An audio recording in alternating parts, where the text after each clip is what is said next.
18वीं सदी के अंदर पर्शिया के अंदर फैक्ट्री वर्कर्स को एक खास किस्म की ट्रेनिंग दी जाती थी। इस ट्रेनिंग के अंदर उनको बेसिक लिखना पढ़ना और मैथमेटिक्स सिखाया जाता था। लेकिन इस ट्रेनिंग का असल मकसद था वफादार, पंक्चुअल, ज्यादा ना सोचने वाले और बिना सोचे एक ही काम को बार बार करने वाले वर्कर्स को तैयार करना। 1902 के अंदर एक अमेरिकन बिजनेसमैन जॉन रॉकफिलर, इन्होंने 129 मिलियन डॉलर, अगर इन्फ्लेशन के हिसाब से एडजस्ट करें तो आज का $1 बिलियन से ज्यादा पैसा लगाकर एक जनरल एजुकेशन बोर्ड क्रिएट किया। और इन्होंने वो ट्रेनिंग मॉडल जो कि फैक्ट्री वर्कर्स को दिया जाता था उसको उठा के स्कूल सिस्टम के अंदर कन्वर्ट कर दिया। अब इस मॉडल का नाम तो चेंज हो गया, लेकिन इसका मकसद अभी भी सेम था। वफादार, पंक्चुअल, ज्यादा ना सोचने वाले और बिना सोचे एक ही काम को बार बार करने वाले वर्कर्स तैयार करना।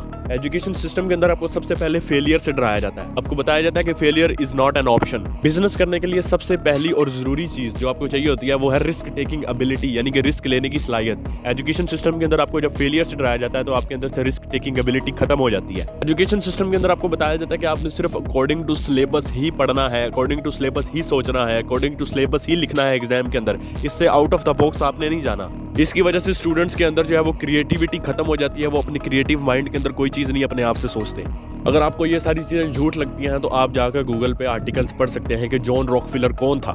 स्कूलिंग सिस्टम या फिर मैं इसको कहूँ स्लेवरी सिस्टम का मास्टरमाइंड जॉन रॉकफिलर, उसका एक बहुत ही फेमस और डार्क कोट है। जॉन रॉकफिलर कहता है, I want a nation of workers, not a nation of thinkers. मुझे एक मजदूर कौम चाहिए, ना कि ऐसी कौम जो खुद मुख्तार सोच रखती हो।